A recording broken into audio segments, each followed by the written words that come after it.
Hello there, everyone, and welcome to the latest episode of This is a Revolution, your weekly RevPro podcast, presented to you by myself, Prominent George, and my good friend, Mr. Dave the Mark. Howdy, sir. How we doing? I'm good, mate. I'm good. I enjoyed my first day ever today in 16 years of teaching, where all the kids were at school. I didn't teach a single lesson. Wow. It's never happened before. It just happened to be that all the classes I was due to teach were cancelled for one reason or another.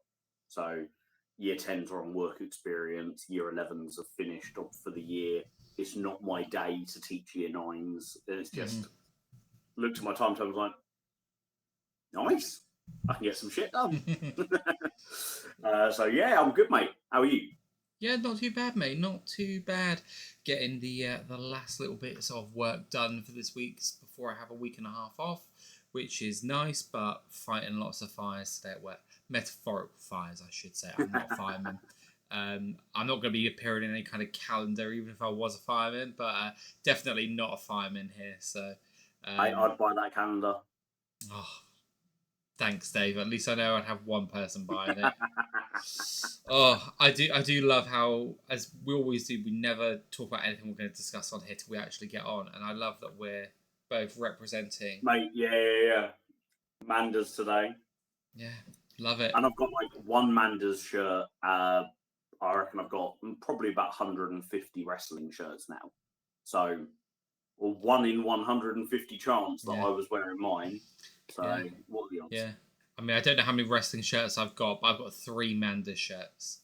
And I remember today, I was like, where did I put that one? And I found out today. I want to see how the fit was. So, love that. I finally got my first Leon Slater shirt yesterday. I've been waiting a long time for that. Just been nice. Waiting for him to have a shirt out when I've got a bit of disposable income. Waiting for a show where he's doing merch and he doesn't have a line that's, you you feel like by the time you kind of join the back of the line, you're like, these guys probably just want to go home. I'll get him at the next show. And because we're there all the time, I'm always like, I'll just get him at the next show. And then you're like, oh shit, he's sold out now. That's always the way, isn't it? When you go, oh, I'll wait till the next one. Because that happened to me with Leon Cage. I saw his show. I was like, oh, I'll wait till the next show. Yeah. The next show didn't come for the show. I was like, oh. I've definitely learned now just to drop him a message and say, can you stick an XL beside for me? I'll pay for it now. I'll pick it up at some point. Yeah, I did that with... You have my money now, but I'll get the T-shirt when we happen to cross paths at the show. I think that happened to me with Jay Joshua because I said I commented on his Twitter post once about the American football jerseys that he does. And because I commented on it, he actually DM'd me and was like, do you want me to put one aside for you? Which one do you want? And I was like, yeah, I'd love this one, please, mate. So now I feel like... All of them now, haven't you? I've got most of them, yeah. I think there's one that I don't have. But the thing is as well, I've realised where I was buying bigger sizes before, even for those kind of shirts, I could probably do with like having the really big versions of them. Because whereas the bigger versions that I've got are probably now a bit too big for me. But it'll be fine. Like when it comes to winter time, I've got a hoodie, stick them over the top. Nothing motivates me more to not put on any more weight than if I went up to a 2XL, none of my shirts fit me anymore. And I've, literally, I've spent the last 3 years like accumulating my wrestling T-shirt collection. So I'm like, no, I can drop down. That's fine. Don't mind wearing a baggy T-shirt. But there's no way I can ever be a 2XL simply because of that reason. Yeah. But yeah, should we dive into it, mate? There was there was a lot to talk about, mate. A weird show yesterday, in the sense that we had 9 matches, yet it finished earlier than any 229 I can remember. Did it? You know what? It was a really weird show. A really weird show. There was things on it where I felt must have been on it for a reason and a purpose. There was things that I banked on happening yesterday. I threw my what I thought were my hot takes and thought, actually, no, this is just going to happen. My predictions didn't happen. And I was just like, left a bit like, yesterday's show left me with more questions than answers. And yeah, I get that. I saw friend of the channel, Gad, at half time, and we always literally just summarise what we think in a sentence to each other. And I was literally just like, bit of a mixed bag that first half, wasn't it? And he was just like, yeah, let's go with that. And then we parted off, and then we saw each other at the end, and we were like, strong second half. But yeah, there were things that I got absolutely spot on, that I'd kind of predicted. And then there were things that I was more convinced of would happen that didn't happen. And then there were, things that happened where you're like, wow, I didn't see that happening. Okay. And now I'm really curious to know what's going to happen next. So, you know what? Maybe let's talk about the things that we thought would happen. What were some of the things you thought were going to come out of yesterday's show? Zazaya versus Conor Mills went down exactly as I expected it to. When I saw there were 9 matches on the card, Rev Pro used to do 8. It was always 8 at the 229. At least like 2023 was always 8. First half of 2024, it was always 8. And then the last 6 months to a year, they've started cutting it down to 7 with a bit more flexibility with time. So some matches go a little bit longer, so you get the same amount of wrestling, but spread out over 7 matches, not 8. And I think generally that's been like really well received. You don't get like that kind of match where you feel like, that moment where you drop a little bit, your energy levels drop a little bit. So when they announced 9, I thought, well, something's going to have to be proper short. So one that I expected was Mills and Zazaya. I thought there's no need, like that's not happened yet, Mills and Zazaya, not one-on-one. So I was really excited for the match, but I also thought there's no need to do it here. People haven't bought their ticket for Mills versus Zazaya, I'm assuming, because there's so much other stuff on the card to justify your £23.50. So I thought Jay Joshua attacking him, or him and Mills attacking Zazaya together and it being a write-off worked perfectly. But then the one that I thought another one would be really short. That was actually one of the longest matches on the show. So on one side, I got it spot on, and on another side, I completely got it wrong. Yeah, that one was an interesting one for me. I'm not gonna lie, I didn't like how it went down at all. You mentioned there about. I got the feeling that you're not the only one that felt like that. Some people were sort of, I was really looking forward to that, and we didn't get it. So I'm going to be honest, right? In terms of when you said a card where, like, I get what you're saying, that there's a lot of stuff people might want to go for. To me, that was one of the matches that I would have bought a ticket to go and see. And probably, if I was going to be pushed right at the last moment. So the reason I didn't go yesterday was purely because I had a busy weekend last weekend, busy weekend this weekend. I thought, I'm going to take that. But when that match got announced, I was so close to buying a ticket for it. And that was probably the one where I was like, that is probably, overall on that card, I would say was the strongest match for me on the card. Completely. And if you just took the 9 matches and we said, which match do you think is going to be match of the night? It would have been that. If they were all given the same amount of time, equal opportunity, you'd probably go with that. That or Leon versus Lando would be the most kind of intriguing. It would be that one as well. Yeah, and look, I get from a story perspective where they went with it, right? I'm not going to say I like it. I'm not going to say I dislike it either. But compared to what I could have had, it's like, as we've often said here, it's like you've offered me a really fancy steak dinner and a nice ice cream afterwards, and in fact you give me an Iceland ready meal in comparison. Not saying that it was what was there was terrible, but it just felt like such a dramatic drop off from what I was looking forward to. Question for you then. If we forget the live experience, I was there live, you were watching it from home, so you got the TV experience in a sense, but you watch Dynamite every week. I watch Raw and SmackDown every week. So if it happened on Dynamite, would you be as annoyed? I mean, I'll be honest, I don't even know when the last time I watched AEW was, but Oh, really? I take your point. I haven't watched. This is gonna sound really, really tribalistic. I haven't watched any non-rev pro wrestling for months. Like this is what I every single time. I'm still very much enjoying my renaissance period of WWE since it's been on Netflix. I've watched every Raw, SmackDown, PLE. Okay, so I think it would depend what it is, right? Let's say, for instance, because if we're doing Connor Mills versus Joe Lando, right? Again, no disrespect to Joe Lando in this comparison. Joe Lando is a really great wrestler, but down the card a little bit compared to where Mills is generally put. I'd be like, oh man, I get it, right? But when you've got two of your top guys who people are clamoring for that top spot, so for me, this would be like if you're gonna give me Ospreay Swerve, for instance, and then you end it in that's a good point. 40 seconds. That's for me what this is. This is like I've got the top.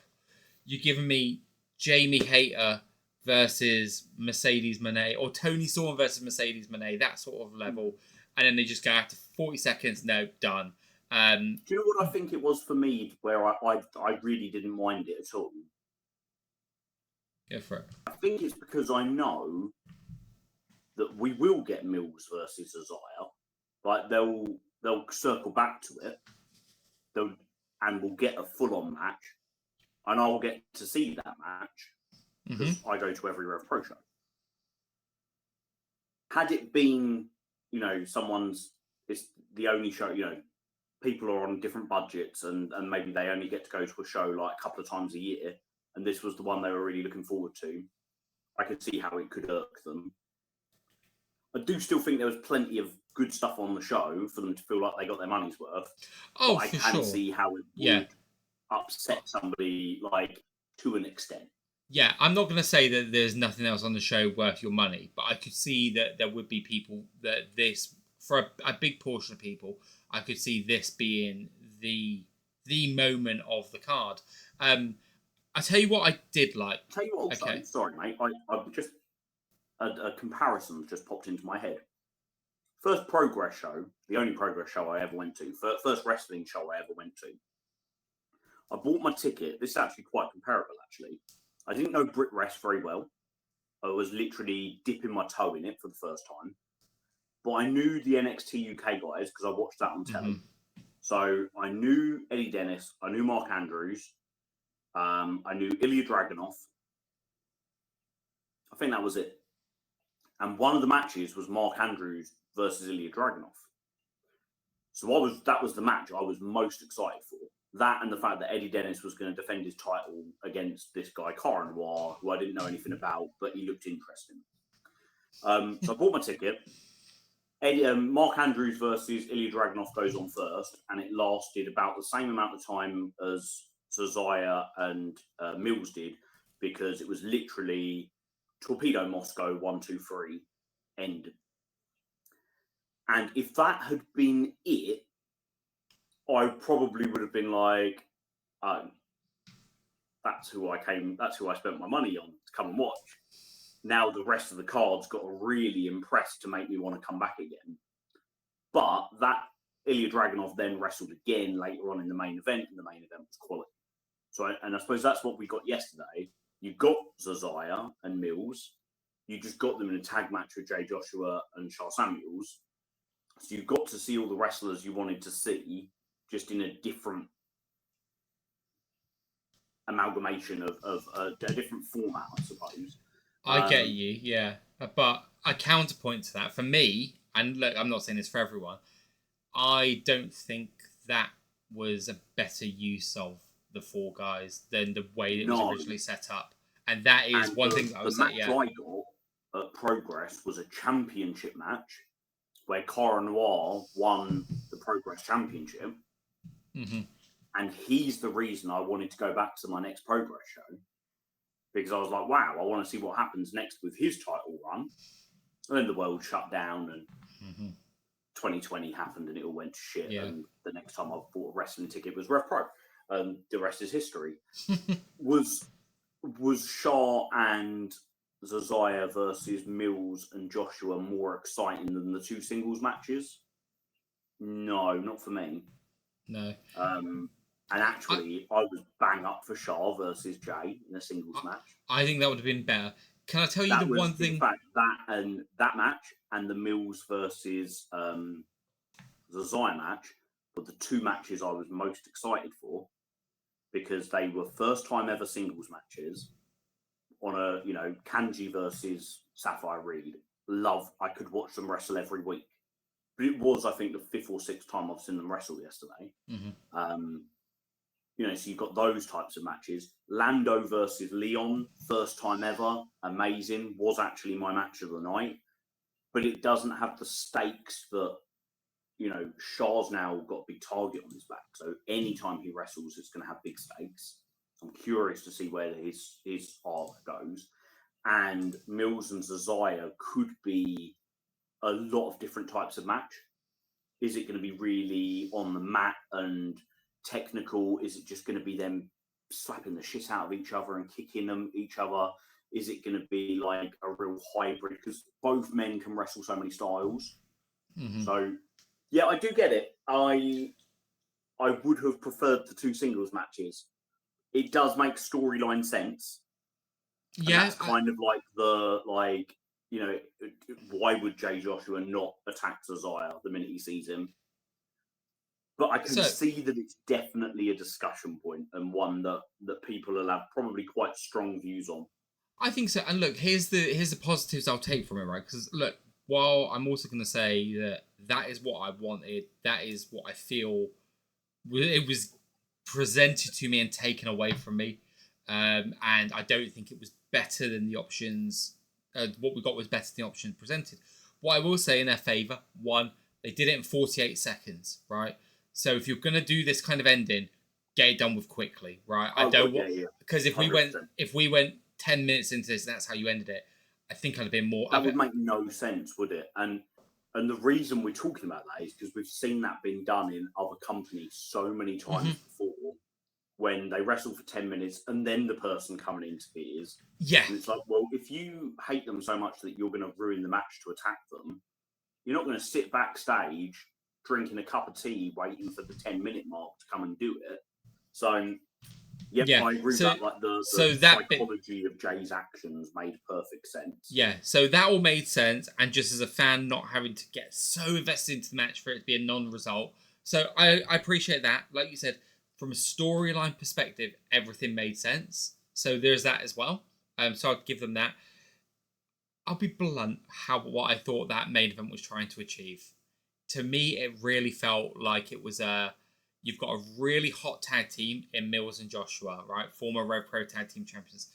Really hot person in Zazaya, right? And obviously they're building Shah back up. It really felt like it was trying to be a transfer of heat from 4 really over guys to a guy being in there who is building up but needs to get up to that Crystal Palace title match level in terms of anticipation. And these all felt like the guys to be paired with and to be seen with on that level. I think what kind of soured me just that last little bit on the main event was it really did become painfully obvious as soon as the bell went that Connor Mills was there to be the fall guy. And I think we're past Connor Mills being there as the designated fall guy now. Yeah, I completely agree with that. Although I didn't see it quite as cynically, I suppose I'd say, in terms of the role of Mills there. But I definitely agree that he's not.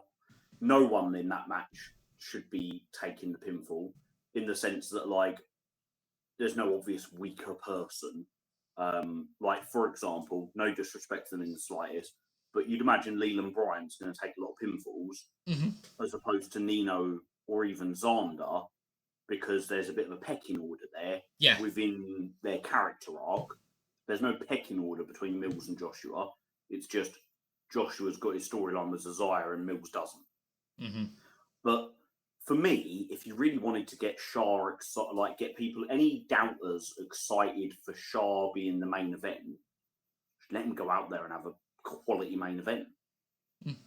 him and Jay Joshua in a 15-minute main event that's really like the best of both men would get you excited to see Shah. I think Because so. Shah's quality. Like Shah doesn't need anything other than to just do what he does all the time. And Jay is brilliant, and he's brilliant at losing. He doesn't just have to always win. You can still build up the Zazaya match for next week. But you know, that's what I would do. That's what you would do, and obviously there's a reason why we're in the chairs where we are, Andy right? booked, but exactly, he's the one putting his money where his mouth is, and we're not. So exactly, I completely respect it. Yeah. What did you? Were you surprised at Zazaya versus Jay Joshua in Coventry? Yes, I was convinced that was a Summer Sizzler match. Yeah, For I was me, surprised. I had a chat with somebody afterwards, who was sort of like quite like disappointed that it wasn't on the Summer Sizzler card. I think for me, this kind of confirms everything I'd suspected. I think this match was always meant to happen at the J Cup. 100%. It's why the J Cup card came out so late. Yeah, because obviously agreed. they had to do some course direct. Leon Cage was meant to be in the J Cup, and Leon, and you've also got this match that was meant to happen at the J Cup. Yeah. Zazaya being injured, Leon being injured changes everything.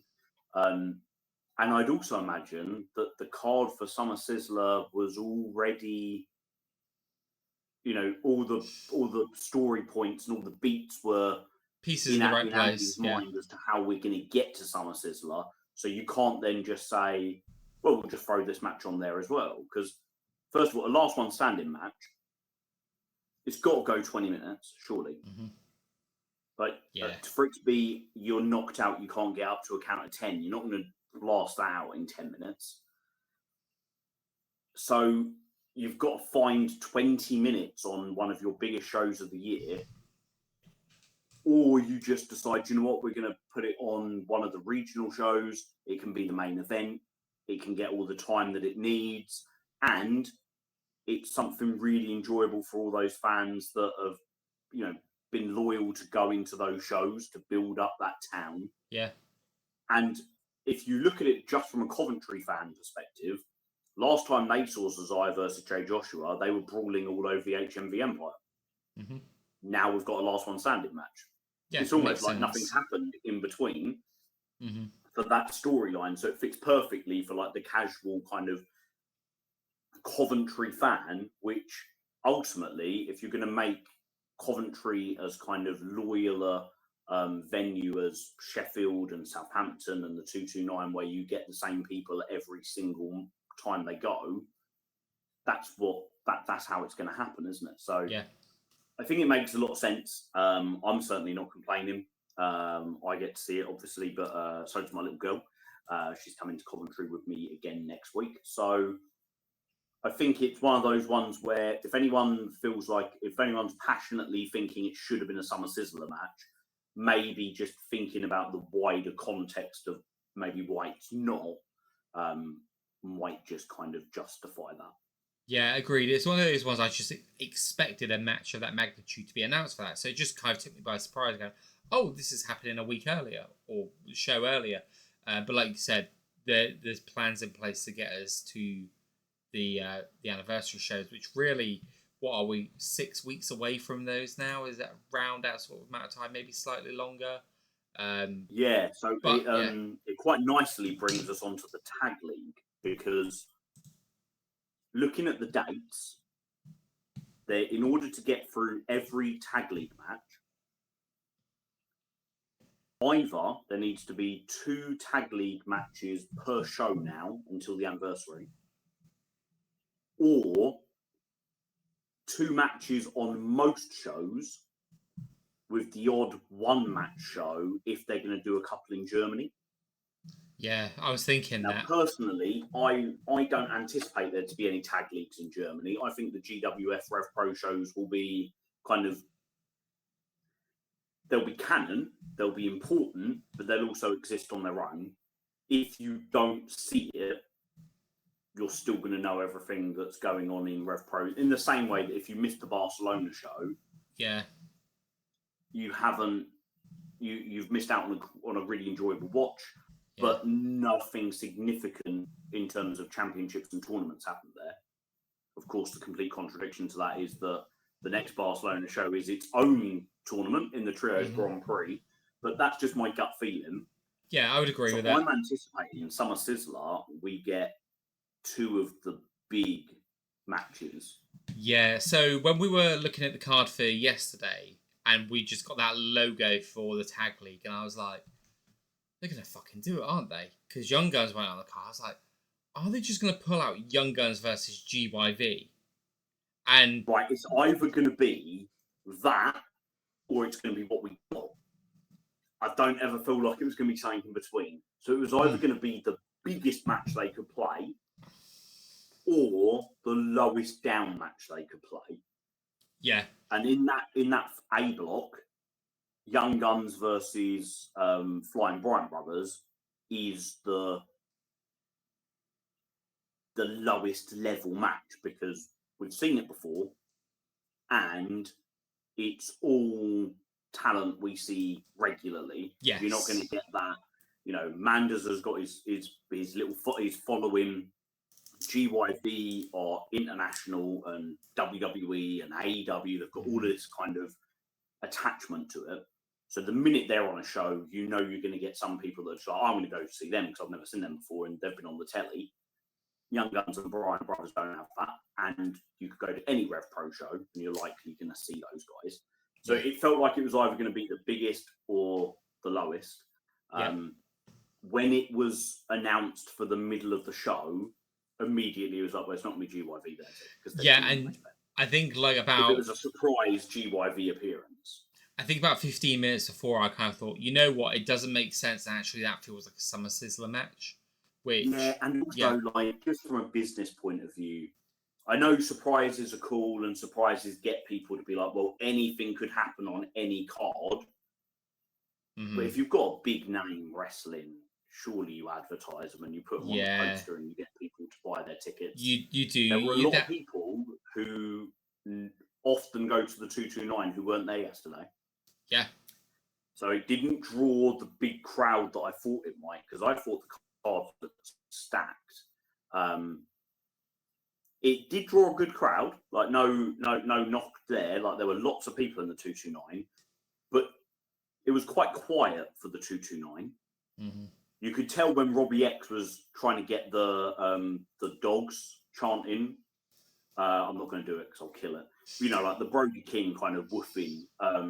The woofing. That over with the crowd, and you're like, it's not happening. Probably like no one's doing it, and you look round and you're like, that's because although there are lots of people here, there are certain Rev Pro fans that you can just bank on, like, you know, your Ewan McKenzie's and the group that he sits with, because they are just big, loud voices, and the shows always benefit from them being there, but they also go to all of the wrestling.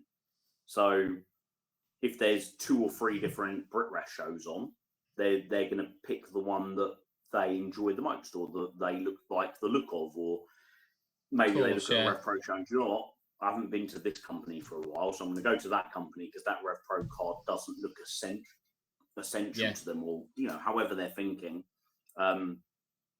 So if you could get GYV or Manders and Thomas Shire, and you think they're going to be draws, which must be why you booked them in the tournament, you put them on the poster. Yeah, agreed. Speaking of that match, enjoy Young Guns and Bryant's though. I felt like it was exactly the Young Guns match it should have been, and I thought it was much better than the previous time we saw them. Yeah, I thought it was a very good match. The Bryants look like they're coming on more and more, getting more and more comfortable in Rev Pro as time goes on. I loved the post match with Gideon, because I did too. And if we get Xander Bryant versus Gideon Gray out of the Revolution Rumble, and then a really enjoyable little scrap at the 229, we get a singles match graphic for that, for somewhere like Coventry. Yeah. I think that's a great bit of business. Yeah.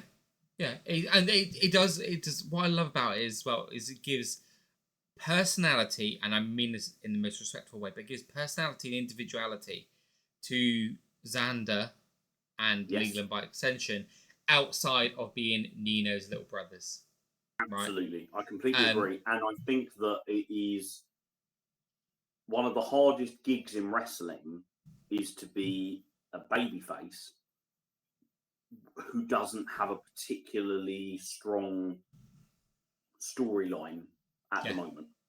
hmm Because that means you've got to get fan support, you've got to get fan investment, you've got to get fans emotional input without really giving them much to cling on to other than just your performance yeah, and your facials and your interactions. Zonda standing up for himself and going and battering Gideon, I immediately like Zonda's he's in discussion for Hero of the Week. Like that's like out of nowhere, and yeah, that's the sort of thing that I really like because that's that, like you say, it's that bit of character for him. yeah. How did that actually come across from where you sit? Because obviously I know where you sit. I sit around the same area. So were you watching this, anticipating it happening? Because the No, way not at all. obviously on screen, the way the camera is, and you kind of catch it, you go, he's going to go deck him in a minute. Whereas obviously very Yeah, different no, in the not at live. all. It was all completely well caught by the crowd. And it was a really great moment. The crowd were pissing themselves laughing. But it wasn't so obvious that it was like, oh, this is going to happen in a moment. So it Mm, felt really out of nowhere. And because you can't hear Gideon's commentary, yeah, I hadn't.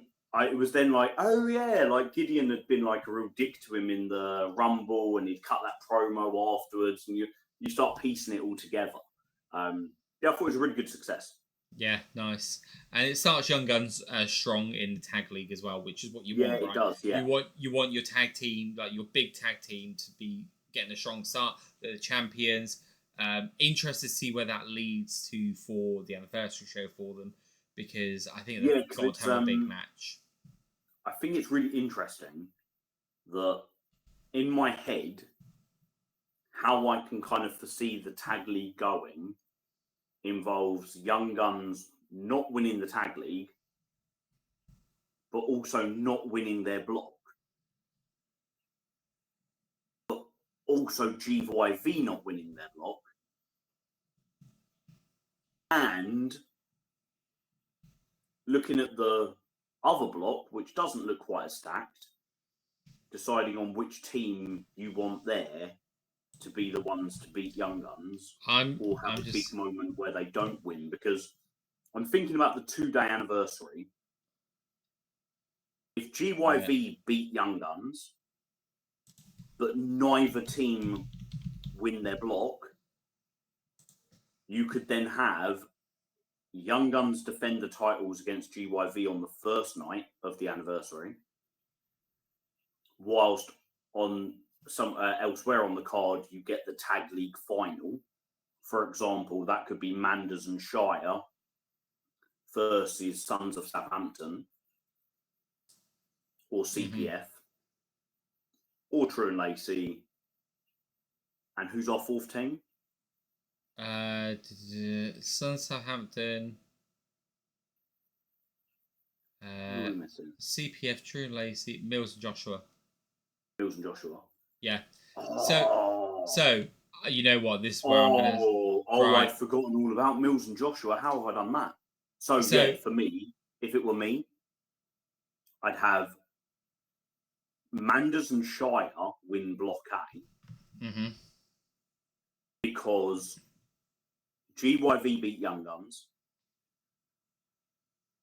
Young Guns can then cost GYV against Manders and Shire. You know, there can be some shenanigans, but it basically means that Manders and Shire managed to get through because they just avoid the defeats that the other yeah, two have picked one each up. Because GYV beat Young Guns, they get to have a title shot on the first night of the anniversary. hmm On the other side, Joshua and Mills beat Sons of Southampton in the playoff to win the block. So you get Mills and Joshua versus Manders and Shire on the first night of the anniversary. to determine the tag league winner, and then you get to do Young Guns can beat GYV and have that big moment as champions, but then they can lose to Mills and Joshua the next night, and Mills and Joshua can be 2-time champions. Because I don't think we got all the juice out of the Mills and Joshua fruit. So, and I would be more than happy to see Mills and Joshua and Young Guns again. And I'd be more than happy to have them trade the belts a couple of times. mhm, You know, I would Young agree. Guns can become 2-time champions 3 or 4 months down the line. Like Yeah. they're the two tag teams you want to see, right? So for me, when we talk about tag, well, before we even spoke about tag league, I think I've made it no secret that the match I wanted to see at the anniversary show was Young Guns versus Cowboy Way versus Mills and Joshua. Can we please find a way to have Young Guns and Cowboy Way draw the block, Mills and Joshua to win theirs, and have the tag league final as a triple threat between those three teams? Can we just do that? Or you could even have what you wanted as 2 separate matches, and have, instead of what I called for GYV versus Young Guns on the first night, have Cowboy Way versus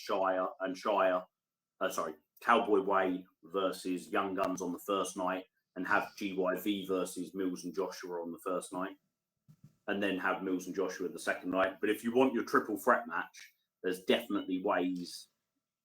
I'm not. This is what I love about tournament wrestling. Yeah. It's why I fell in love with New Japan Pro Wrestling, and it's what brought me into Rev Pro, was because I saw the big comparisons between Rev Pro and New Japan, where there is so much fun to be had fantasy booking tournaments in wrestling, because there's so many different ways that you can get to interesting outcomes.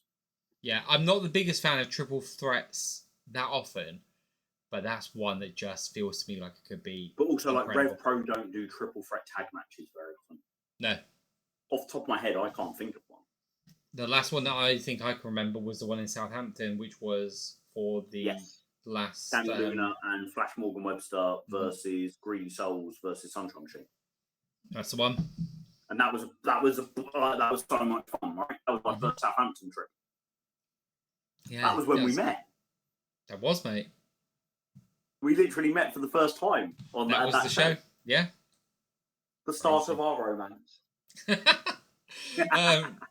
So we've just spoke about, obviously, the Bryans. Takes us to Nino versus Caven. I don't understand the point of this match. I really... you say yours, because I think we're going to disagree here. I don't understand why Caven was just given another title shot again, after a very, very decisive win at York Hall. And I think, why are we doing it now? The only way it would have made sense to me in terms of this being booked is if you have Caven somehow rack the title away from... So, I'll be honest where I thought this was going. I thought, are they putting this on because actually they've got some signs that Leon Cage's injury might mean he's free for the anniversary show, right? And I don't like speculating about the health of people all that often, but I thought maybe that's a way you could do it. If that is what's happening here, you've given Nino the big moment at York Hall. Now you can take it away, and then you could give the other big moment. That would make sense to me from how my logic works in my brain. Mm-hmm. This, as fine as it was, this just didn't make sense to me. You go. I'm going to come at it from a different angle. Rev Pro done. There's no automatic rematch clause, which is such a WWE phrase, but it's one that we all understand in wrestling. But there is precedent for when someone has held a title for a long time to get a rematch, or if the company feels like somebody deserves to, it's not all done and dusted. So I kind of get that. But on the other hand, Nino did win really fairly, cleanly, definitively. I would have liked Caven to have called Nino out. or to have just done some kind of promo, a little Instagram video, one of those brilliant Spinebuster ones that they do after his shows. It could have been in his York Hall comments where he's just like, if you're a fighting champion, you'll defend. You'll let me have it. You'll let me. I need my title back. I want another go. If you're the man you say you are, you'll defend. Yeah, and fair. then it can be, it's Nino's decision. It's not Andy's booked the match. Nino said, "Let me have him," so Andy's booked it. In terms of what we got, a 6.5 minute championship defense against someone who had held the belt for 300 days sounds shite, but I really liked it because Caven, he hung on to that belt for so long, he's lost it, and he's absolutely blown his opportunity to get it back because he'd stopped thinking like strategically. He stopped thinking with his head, and he just acted impulsively. He ran out to the ring. He got Nino out quickly. He went for Nino hell for leather, and they had a 15-minute match in 6 minutes.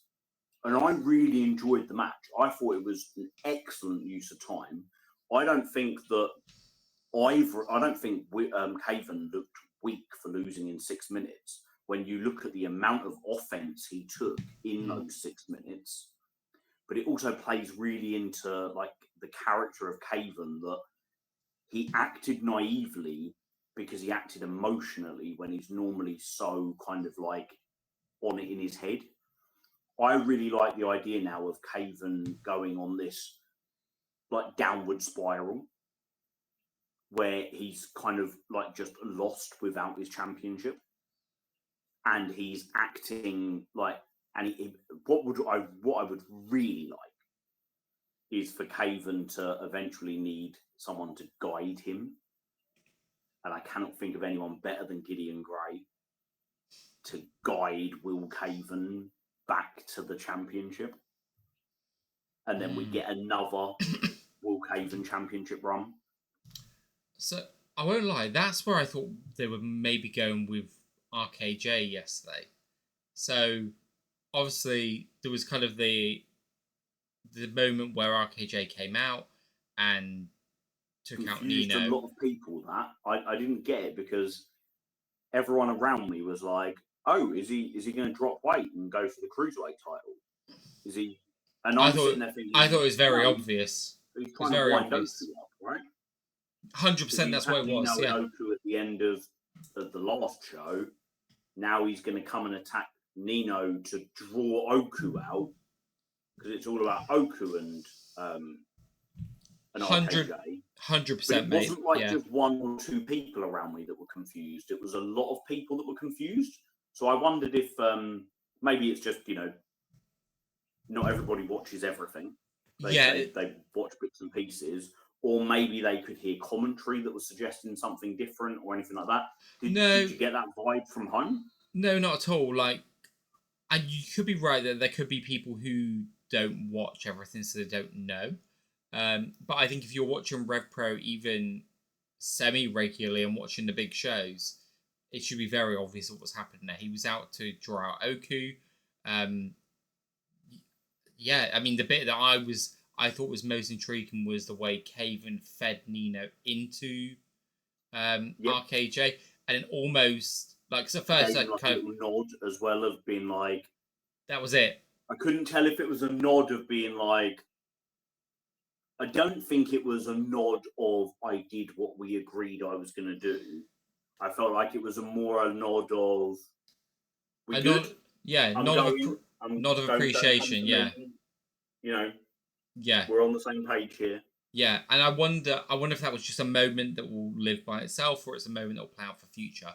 I'm intrigued by that, because again, RKJ is someone that I could see bolster him up. Like you've got the trio with Caven, True, and Lacey. So do you bolster that up by having RKJ, Caven, True, and Lacey? Like I always think it's interesting when one storyline ends, another one has to begin, right? Mm-hmm. Everybody's on an arc. So Caven's lost his title. he's got to cool down now. But you don't want him just. I don't want to see in a couple of weeks just Will Caven versus Leland Bryant booked, and then you watch the match and it just be like, oh, okay, Will Caven won. That's the end of it. But there's got to be stuff in there for you to be like, oh, okay, Caven won, and he won proving a point. He won really definitively, beat him in 3 minutes, or he beat him and then he went OTT and was like overkill, and it was a really violent Will Caven, or he really struggled to beat Leland Bryant, and it's like, well, this guy's like one of the youngest kids on the roster, and you can't beat him, yet you were meant to be the champion. What's going on, Will? Like, crisis of confidence. There's got to be something there, and Andy's so good at giving us these breadcrumbs. It's how we make a podcast every week talking about it. So I'm really curious to see where Caven goes next with it. I'm bang up for RKJ versus Oku at Summer Sizzler. My only reservation is how well, I think Ricky will just have to play into it. I still remember Epic Encounter and how hard a time the crowd gave him. So this time he's just got to absolutely lean into it, hasn't he? He did last time, but almost. Yeah. Ricky is basically, I don't need to write heroes and villains anymore, because it's just like, well, Ricky's the villain of the week. Let's talk about who Hero could be. Like, it's silly now. He's literally every single week. But I've got no problem with that, because when you've got a major heel in a company, they should be the villain every week. And Ricky is 100% a heel now. There should be no shades of grey about it. And I like the fact that we had to wait so long for Ricky versus Oku. Literally 4.5 years. They kept them apart. And they brought them together last October. And they've still managed, and I think this is so impressive from Andy, he's basically kept Oku and RKJ spinning in the same circle for the last 8 months without us actually seeing them wrestle again. Mm-hmm. Yeah. Like, it's been, and it doesn't feel like he's just absolutely delaying it. You know, like, it's it feels like it's been really well played out for me. And I think that's, whilst, everyone's going to be talking about Mercedes Mone going into Summer Sizzler, Oku was right when he said about when he said basically he was trying to draw the attention to be like, it's not just her, you're going to get this as well, and this is going to be banging. I think that will not just be match of the night, but I think that'll be in the match of the year contenders as well, as it was last year. Absolutely. Now, before we get on to the women's tournament to finish us off, there's 2 matches we haven't spoken about at all really yet, apart from a bit of a passing glance. But I feel that with both of these matches, there's some bits we can obviously speak about, but I think that they're just matches that are just worth actually going and watching, and the critique that we give. So the first one was Archie Cole and Robbie X. My only real critique on that one was it felt like it went on a little too long. It was 15 minutes, give or take, and I felt like it could have been a bit shorter. But I thought it was a very good match where Archie didn't look he didn't look like he was outclassed by Robbie. He looked very good. The lad is only 18. He obviously has been out to Noah. I think he won the opportunity that I know a few of them, Shane Hook went for, Leon Cage went for, a few of them all went for that opportunity to go and work in Noah. He won that. And he's been quietly, by the sound of it, doing the work that maybe some of the other contemporaries around his age have been getting a lot of the name and the hype for good reason. He's just been quietly doing the work, and he came out of this looking really good. I completely agree with everything you said there, and they obviously ran their eye over him when they booked him for the Contenders show back in April, and he must have, it's almost like a little audition for him if he needed it. But I'll be honest, this one really threw me off because on one hand, Leon Cage was a project, like build Leon up. and make him. And we've said before, we both felt like Leon was being set up to win the J Cup and the championship. Yeah. They did that by having him lose lots of matches and then get his big win. That's one way of doing it. The other way is you bring somebody in and you have them win big on their first show to take you by surprise. Action Andretti in AEW when he beat Chris Jericho is like, well, obviously this guy is going to be somebody we need to pay attention to. But one, I don't really like them doing that to Robbie Eggs. Like, Robbie doesn't feel like the guy. Robbie's gone away. He's not. He spent the last couple of months working in New Japan Pro Wrestling and CMLL. He is about as bigger, like, he's like the biggest global Brit Rest star, still working regularly on the independents. When you think about the fact that, like, Michael Oku is probably like the biggest name in British wrestling right now, but that, like Robbie X is literally like, he's wrestling in front of 15,000 people in CMLL. Oku has the biggest name. He's in major tournaments for New Japan. I'm not sure he was the guy to lose this to. No, he definitely has the biggest platform, doesn't he? He does, but then on the other hand, Archie Cole, the bigger the fish he catches, the bigger deal we're going to have to expect from him. So I get that as well.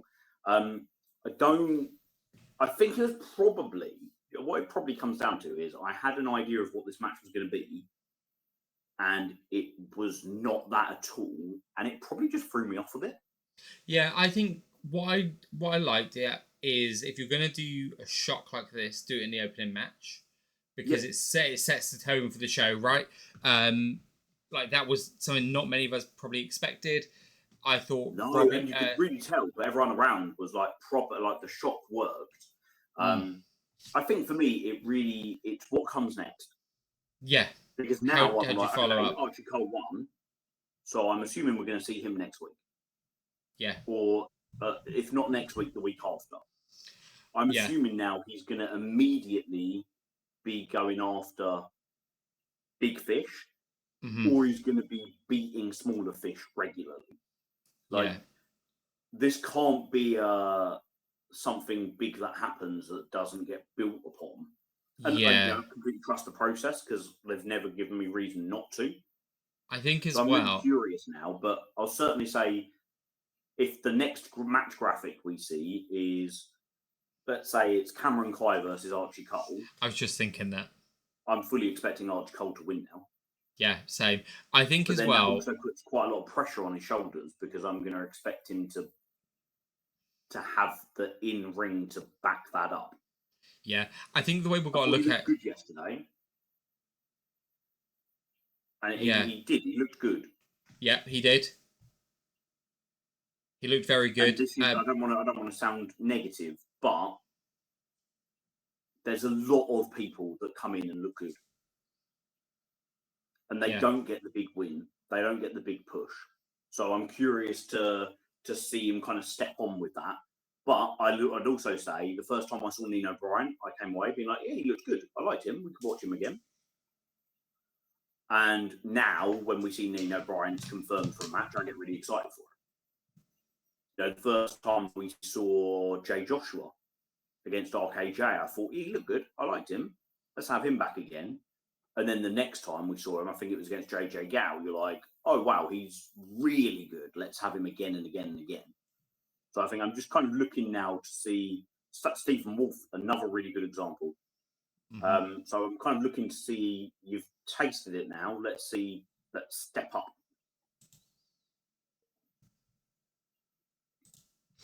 Yeah, I really take your points there with everything, mate. And I can understand the trepidation towards it because, like you said, like the way building up and over someone like Robbie. The other thing that I think may have impacted this is the cruiserweight division was so set up for like with such a wide array of characters in there. Fuck it, like my screen has just gone completely white now. Yeah, literally. Oh my god. It is, yeah. I think. Sorry to everyone at home for the technical difficulties. This is what happens when you work in a room that has got. This is terrible podcasting, Dave. I haven't even. My God, right? You know what? I'm giving up on this for now. I'm just gonna edit on the fly and do some editing. God, there's a reason why about 6 months ago Been drawn into the white light, mate. we used to get comments on YouTube going, "Oh, you're unprofessional. You don't have very professional looking cameras. You don't have this. You don't have the next thing." And who would say that they're wrong? Not me. Right, I'm just there. We go. That'll have to do by now. It's fully coming down now. I'm gonna have to get someone else to go up there next week. Or the week after. Anyway. The point that I was trying to make there, Dave, was we had a division that had. At one point, Leon Cage was going to be at the top of it. You'd have Nino was there. You have Ridgeway, Endakara. Now Leon is out. Ridgeway is out. Endakara has just come out and said that he's going to be out for about a year. So you've got three of the people that were probably based this division around all gone in the space of a couple of months. So I can also see why they're maybe hot-shotting someone to the top of it. And like you said, who better to hot-shot over than someone like Robbie X? Like the guy is. Absolutely. So I tell you what, the lad. The first thing I said to the guys that I sit with, that I've come to know from having season tickets and sitting with the same people every week. When he came out, it was like, well, he certainly feels at home. He certainly feels comfortable. There was no kind of, big light moment. He looked at home straight away. So I'll be cheering for him and looking forward to the next one. Yeah. Just literally really took me by surprise. Yeah, agreed. I'm just going to say, all I'm going to say for Leon versus Joe Lando is go watch it because it was fucking great. Was it your match of the night? It was, mate. Yeah. It was my match of the night as well. It'll be the Dave Mark recommended match for this week as well. I thought that it was probably one of the best working and injury matches I've seen live. Yeah. And I thought everybody worked it so well. Really, really, really enjoyed it. I think they did use of everybody and so much character work happening with Leon Slater right now. Yeah, there is, and it's really interesting to see how they build him up because I'm still expecting him to be in a title match at the anniversary weekend. I'm still expecting it, which is intriguing how they're going to build to that. I love the character work, like you said. He's got a ruthlessness to him where he expects better from everyone. He knows he's a higher level. He will constantly reference the honorary Hardy title and say it almost unironically as well, to show what a big deal he is. I think he's a red herring at the moment, mate. Interesting. I think Leon Slater becoming meaner is making lots of people think heel turn's coming. I don't think a Leon Slater heel turn's coming. I don't necessarily. Michael Oku heel turn is coming. I don't necessarily think a Leon Slater heel turn is coming, but I think the match is coming. I think the way I see it, Michael Oku's going to turn full heel when he ends Shah Samuel's career. And he's going to do it as a purposeful heel turn. And then Leon Slater's going to be the babyface that takes the title off him at Uprising. Yeah, that could work as well. And I think that right now, they're going to do quite a lot to make you watch Leon and notice he's working nastier. He's working more ruthlessly. Liam Slater's getting into his head and making him be more selfish. And we're going to see all these little things where you think, oh, is he gonna turn fully? Yeah.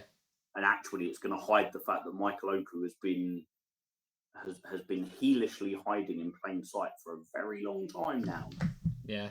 Oku regularly does things. Even the way he treats Nino Bryan right now. patronising Nino on a regular basis. Yeah. It's Yeah. all there to see. You just Touching. that's the way I think it will go. I can't wait to see. That's the thing Yeah, that's just exactly. gripping me. Yeah. The one thing I did want to say is I thought it was really well done the way they did the injury angle work, because obviously this is coming on a show where there was an injury, and it's hard enough at times to get the right level where it's effective enough to make people believe, but Yes. enough is done to make you know it's not real. Like, so Yes, you want people to in that match where I thought, "Fucking hell, is this like the cursed show?" yeah. I remember AEW had I can't remember which one. AEW had a pay-per-view that was cursed, where everything that could go wrong went wrong, and it was the one where Matt Hardy took that horrific bump. Yeah. And it just felt like, oh my god, everything is just falling apart on this show. There was a moment yesterday where I thought that was happening. Yeah. And then very quickly, Leon did something to Joe Lando where you're like, well, Joe's obviously okay, because you'd never do that to somebody who wasn't. And it was good because it just made everybody's anxiety drop. And then you can enjoy the story rather than worrying about the human being. The Nina Samuels one with Danny Luna was, just hope Nina's okay. Yeah, same, mate, same. Because from what I understand, she left the venue with what looked like a pretty strapped up shoulder. Yeah. So it doesn't look like it was head, which is what I thought it was to begin with. But then somebody also said that she has a long-standing thing with her shoulder.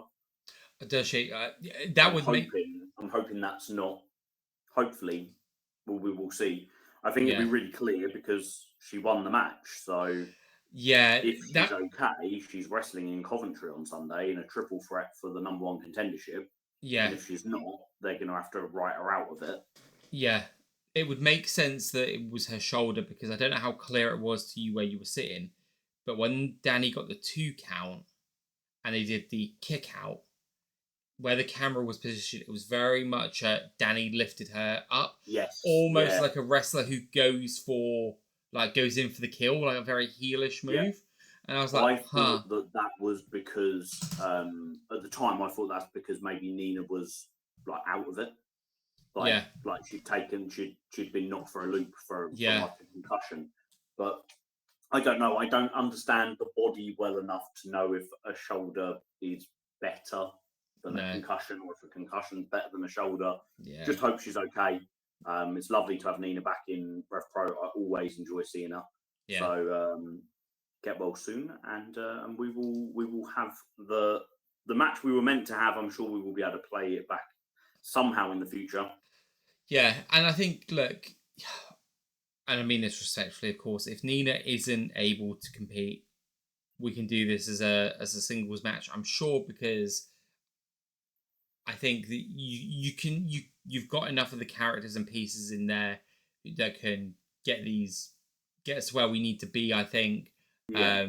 Without Nina in there and needing to try and put herself through that, you can give Nina the match when she's back. You can do all of that to kind of make right just for her as a person, and giving her these opportunities and whatnot. But like you said, her being well is the main thing here. We've spoken, hadn't we, about we weren't sure if we would get to see Danny versus Mercedes from an AEW TNA clash of priorities.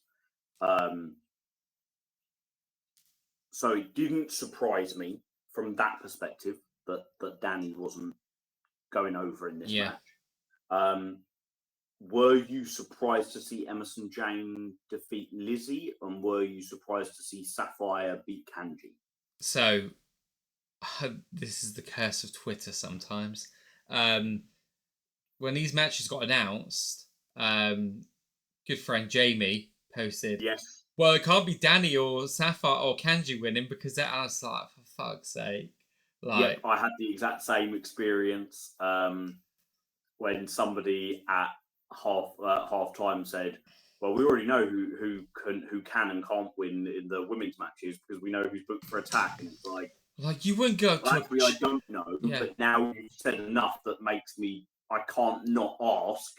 But I would have much rather have just stayed like you wouldn't go and tell a child that Father Christmas isn't real. You wouldn't tell a child that Father Christmas isn't real. Don't tell someone at a wrestling show who's going to.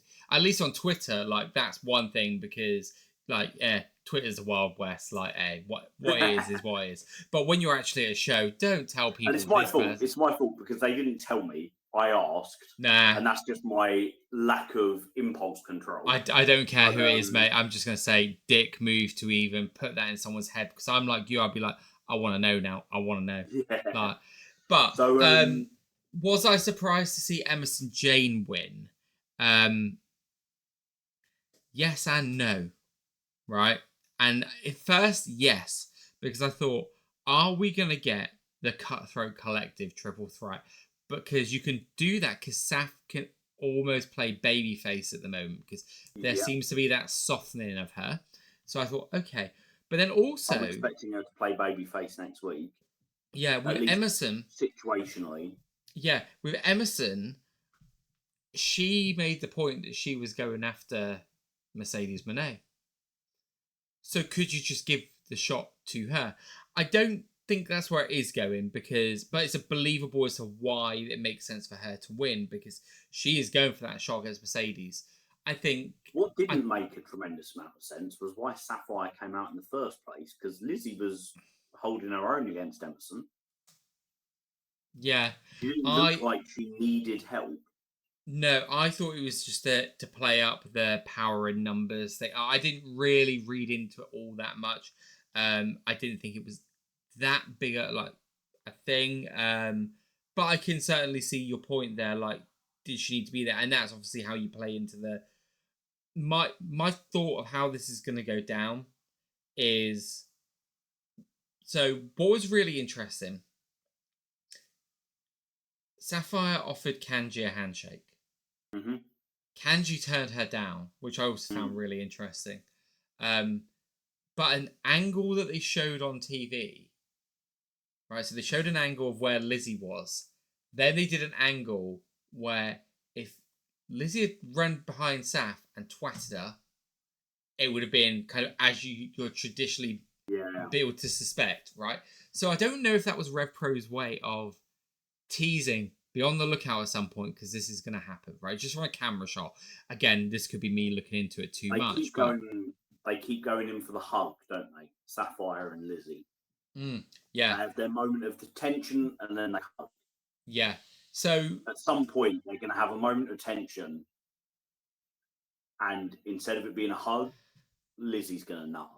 Yeah. So I can't decide whether I think that's going to be next week in Coventry, which then starts to build up to something for anniversary, or whether I think Sapphire is going to get the match against Mercedes.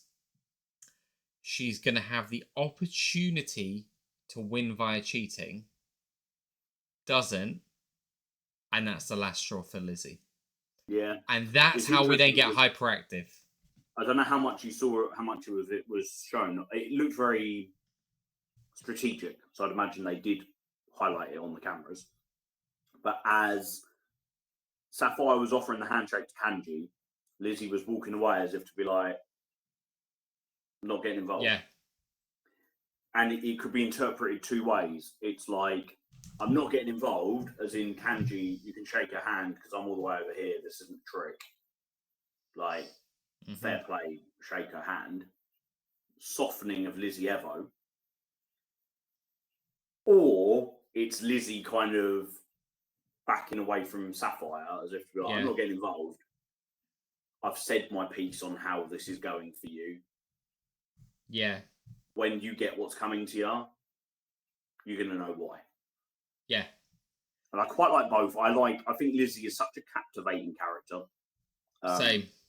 I think she is her and Sapphire having direction and the introduction of Lizzie Evo are the two biggest net positives from the Cutthroat Collective formation.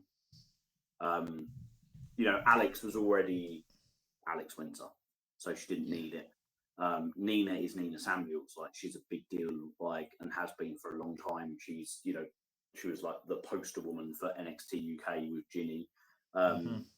Mercedes was really established in Rev Pro as like a real kind of like a really, and this is, I hate this phrase because it's bastardized in wrestling, but she was such a good hand because the number of times she was called in to work really young, like up and coming wrestlers. Mercedes Blaze and Lucia Lee, Mercedes Blaze and Sapphire Reed, Mercedes Blaze and Chantel Jordan, but not the Chantel, Lucia, and Sapphire that we know in 2025. We're talking about the 2022 version of those women. 3 years and probably 150 matches ago for them. So she'd already built up this really positive reputation in Rev Pro as someone who was like, when you saw Mercedes Blaze on as the women's match on the Rev Pro card, you knew it was going to be a really high caliber women's match on the Rev Pro card at a time where it was a bit hit and miss. When I first started going to Rev Pro matches, Rev Pro shows in 2022. So they were already had like strong reputations.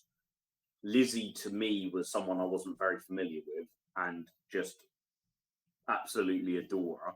And Sapphire was someone who had all this promise and just needed it pointing in the right direction.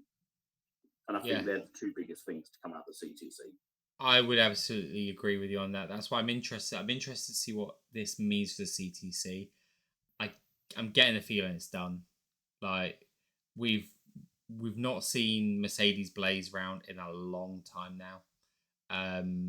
Nina, this is her first time back in a long time. Alex is done on the independents for a while. I was really hoping we might get some kind of evolution of it with Lizzie at the helm. That was not meant to be a pun, but I'll take the pun. But I don't know. I'm still. I don't think it's a guarantee that it's done. No, I don't think so either. But I think it needs a shot in the arm. But I feel like something is definitely happening. This is definitely going somewhere. It could be 2 or 3 different directions, and I like all of them. The only version of it I don't like is we break up the CTC, and therefore we don't get to see any one of these 5. Obviously, Winter's a different story, so any one of the 4 anymore. I don't mind going 4 or 5 shows without seeing Mercedes Blaze, and then she's back again, and Nina Samuels, and it would be the same with Lizzie, and it would be the same with Saf. I just don't want them to be gone. Yeah. Yeah, I'm with you on that, mate. It'll be interesting. So do you think Saf's winning next week? I think Saf's winning. But I wouldn't be. I wouldn't be surprised. I guess what I'm saying is I wouldn't be surprised because I think whichever story you go with or how you want to do it, I don't think one of them necessarily. I don't think Saf necessarily needs to win to get there. And I think whatever the match we end up with, it's gonna be a fucking banger of a match as well. Like, yeah, I agree, mate. Yeah.